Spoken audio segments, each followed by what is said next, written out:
All right, we're going to do Unit 15, Real Estate Taxes, and talk about some of the other liens that are going to be on there. Remember, we had touched on the fact that there are people that put liens on the property, especially in the lien theory system, because of certain obligations that you as the homeowner have incurred, like taxes, judgments, mortgages. All of these become a lien and get recorded on the property. So we're going to talk about any time that you secure a debt and use the house as the collateral, it becomes a secured lien. We're going to talk about the difference between a statutory lien and an equitable lien, as well as general lien and special lien. Now, this is the 20th edition book. The 19th edition had a really cool chart that is not in this book, which I'm probably going to have to try and redo on the board and have put a little special chapter in, special video on the online version for this. We're going to talk about judgments and taxes and how they get there and things like that. We're going to talk about lien being a monetary and how it gets paid and charged and repaid, and specifically the order of these liens and how they get attached. All right? So let's start off by talking about different types of liens. Remember, a lien is a future interest in property. It is a claim or a charge made against you for some typically monetary reason. You would then place that lien on the collateral that you have offered up for when you borrow money. And we talked about the note, the IOU, or the financing instrument. You hypothecate your property, which was a real big fancy word for pledge or collateral. All right? So liens can actually come in two types. There's what they call a general lien and a specific lien. Now, it's the general lien, not the generally. All right? The general lien only attaches to real property.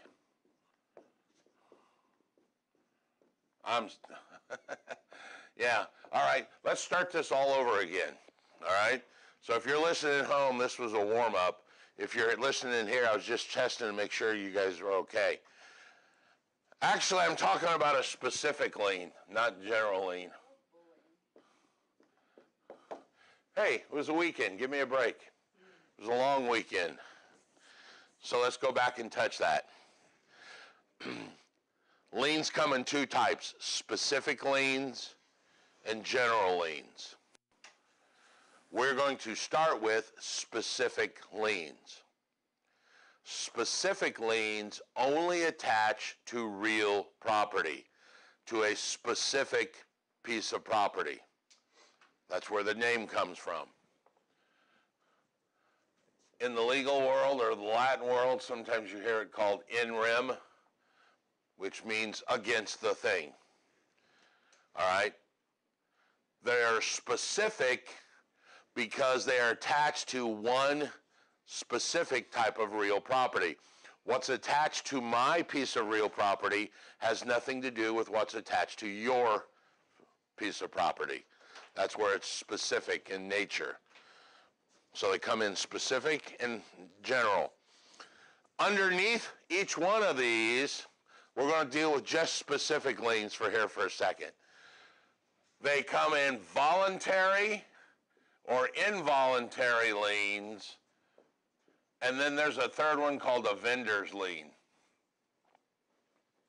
So underneath specific, they come in voluntary or involuntary liens, or sometimes you will see this one called by vendor lien.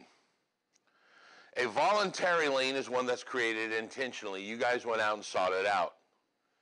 An involuntary lien is usually created by law.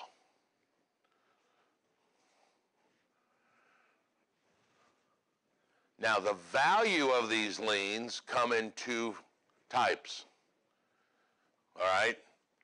The value comes from either equitable or statutory. What does equitable mean? Worth something? What have we been using for equity is another term. Money, right. So anytime something's equitable lien, that means it's based on an amount of money somewhere. Have you guys ever heard the term equitable to mean fair? That's the other way to look at this. Whatever's fair. You owe them that money, that's fair. That's the lien. For instance, your mortgage is a voluntary lien, right? You went out and chose to get a mortgage. You didn't have to. You could have paid cash.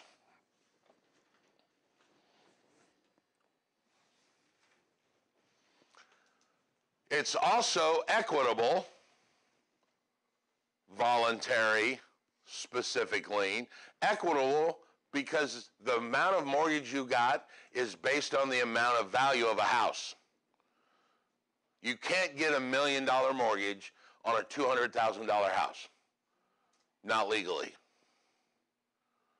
So it's an equitable, voluntary, specific lien. Now, I'm going to tell you, here's where the test is going to get two answers out of you. I've told you this before. They do this kind of stuff, and they don't per se ask you a strict definition of a word, but they'll use that word inside of an answer so that you have to know what it means to actually know if that's the answer. This is no example. On the exam, they're not going to talk about a mortgage. They're going to talk about an equitable, voluntary, specific lien, and then make you realize that, oh, that's a mortgage. Okay? Voluntary, you chose to get it. Specific, your mortgage on your house has nothing to do with the mortgage on my house. And it's equitable because it's based on the value or what's fair. Okay? Now, there is no such thing as a statutory. What does statutory mean? Not state, law. Right? Statutory right of redemption we talked about. There's a law that says you have that right of redemption. There's a statutory value, means it's set by law. There is no law that's voluntary. So under the voluntary section, the only way to assess value is equitable, by value. There's no law that sets a voluntary lien. Now, under involuntary, this is stuff that is done to you by someone else. There is two of those. There's an equitable one and there's a statutory one. Equitable means money, like if you fail to pay a credit card and they go after you. We're not going to deal a lot with that.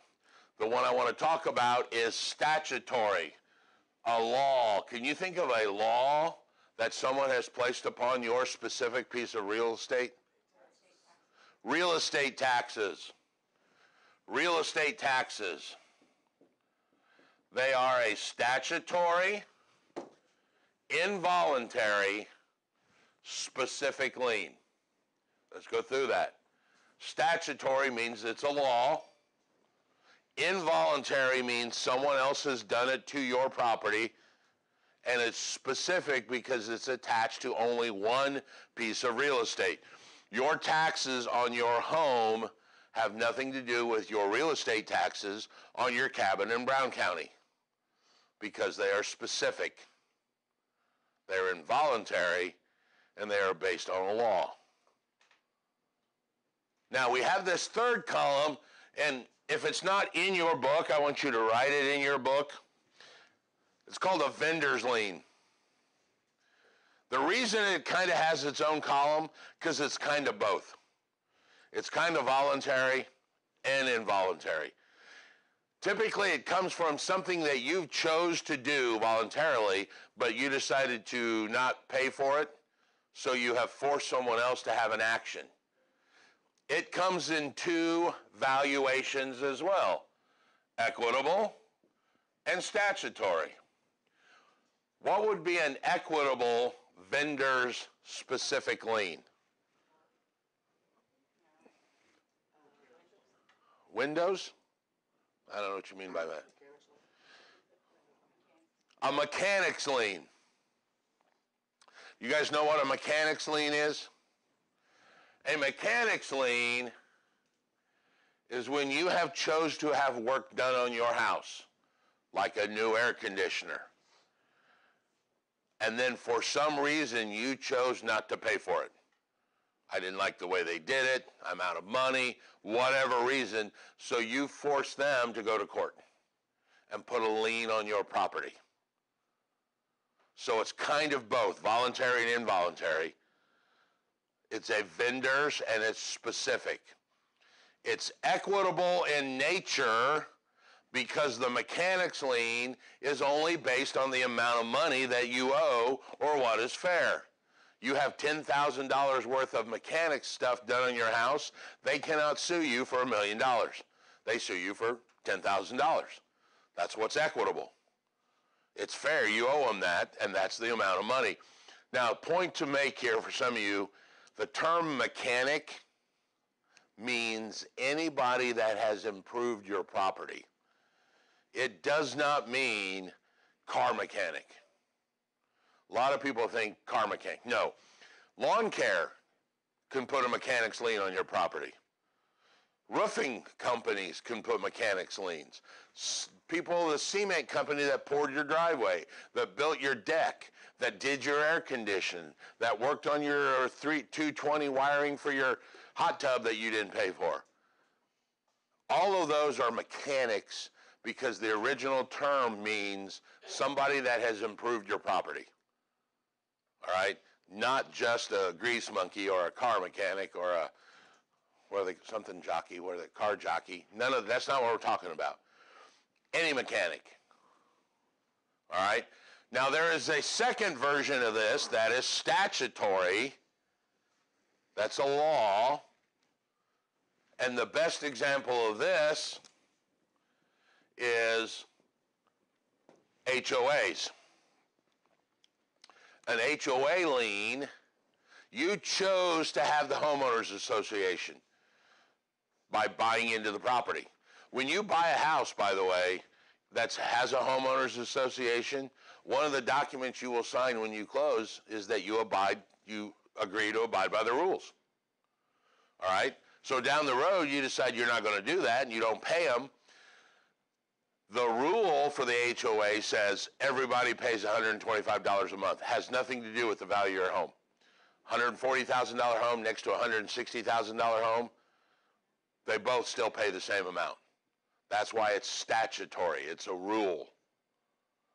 It's not based on a value like a mechanic's lien does $10,000. They sue for $10,000. Statutory is a rule or a law. So the HOA has a rule that says everybody pays $125 a year. I don't care what the value of your home is. We all pay the same. So that would be a statutory vendor's specific lien.